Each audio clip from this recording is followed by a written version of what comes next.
మంచి రెసిపీస్ కోసం cherry chef ఛానల్ని సబ్స్క్రైబ్ చేసుకోండి. అందరికీ నమస్కారం అండి. ఈరోజు మీకోసము ఎంతో సులభంగా చేసుకోగలిగే వెజిటేబుల్ బిర్యానీ రెసిపీ తీసుకొచ్చాను. వెజిటేబుల్ బిర్యానీ అంటేనే ఒక అద్భుతం. చేసుకునేలా చేసుకుంటే నాన్ వెజ్కి అస్సలు తీసిపోదు. చిన్న చిన్న టిప్స్ చెప్తాను, జాగ్రత్తగా చేసుకుంటే బాగా వస్తుంది. ఇంకా లేట్ ఎందుకు, వీడియోలోకి వెళ్ళిపోదామా? ముందుగా వెజిటేబుల్స్ని మ్యారినేట్ చేసుకోవాలి. మ్యారినేషన్ వల్ల టేస్ట్ చాలా బాగుంటుంది. ఒక కప్పు క్యారెట్, అలాగే ఒక కప్పు కాలీఫ్లవర్ ఫ్లోరెట్స్ తీసుకున్నాను. అర కప్పు బీన్స్, ఒక కప్పు ఆలుగడ్డ. మీరు ఇందులో మీకు నచ్చిన వెజిటేబుల్స్ ని యాడ్ చేసుకోవచ్చు. ఇప్పుడు ఇందులో 2 టీ స్పూన్ కారం, హాఫ్ టీ స్పూన్ పసుపు, సరిపడా సాల్ట్, 1 టీ స్పూన్ ధనియా పొడి, 1 టీ స్పూన్ జీరా పొడి, 1 teaspoon garam masala add చేసుకోండి. అలాగే 2 టీ స్పూన్ పచ్చిమిరపకాయ పేస్ట్, 2 టేబుల్ స్పూన్ బిర్స్తా, 2 టేబుల్ స్పూన్ పెరుగు యాడ్ చేస్తున్నాను. ఇప్పుడు దీన్ని బాగా మిక్స్ చేసుకోండి. టేబుల్స్ కాబట్టి ఎక్కువగా మ్యారినేట్ చేయాల్సిన పని లేదు. ఫిర్బీ ఒక 10 నిమిషాలు ఉంచేస్తే అవి కొద్దిగా నానుతాయి. ఇప్పుడు ఒక బిర్యానీ పాట్ తీసుకోండి. ఇందులో 2 నుంచి 3 టేబుల్ స్పూన్ వరకు ఆయిల్ యాడ్ చేసుకోవాలి. ఆయిల్ కొద్దిగా హీట్ అయిన తర్వాత బిర్యానీ స్పైసెస్ యాడ్ చేసుకుందాం.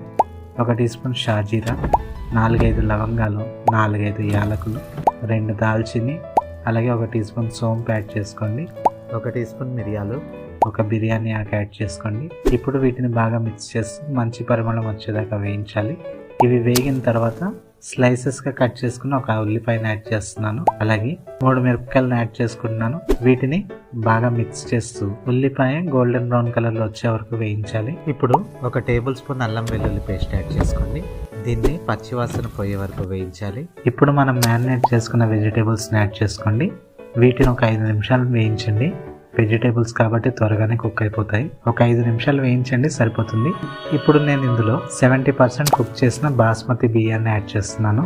దీన్ని లేయర్స్గా యాడ్ చేసుకోవాలి. వీడియోలో చూపించిన విధంగా ఒక లేయర్గా యాడ్ చేసుకోండి. ఇప్పుడు ఇందులో 2 టేబుల్ స్పూన్ కొత్తిమీర, 2 టేబుల్ స్పూన్ పుదీనా, 2 టేబుల్ స్పూన్ బిరిస్తా వీడియోలో చూపించిన విధంగా స్ప్రింకిల్ చేసుకోండి. ఇప్పుడు మిగిలిన రైస్ని మరలా లేయర్ లాగా యాడ్ చేసుకుంటున్నాను. యాడ్ చేసుకున్న తర్వాత బిరిస్తా యాడ్ చేసుకోండి.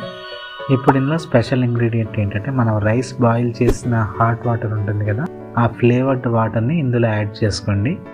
అలాగే 1 టీ కప్పు లాంటి దాంట్లో గోరువెచ్చని పాలల్లో నేను కుంకుమ పువ్వుని నానబెట్టాను.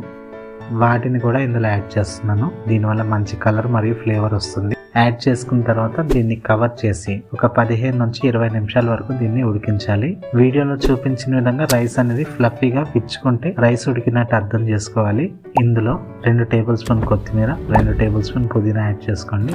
ఇప్పుడు కవర్ చేసి 10 నిమిషాలు దీన్ని దమ్ అవ్వనిచ్చి ఆ తర్వాత సర్వ్ చేసుకోవాలి.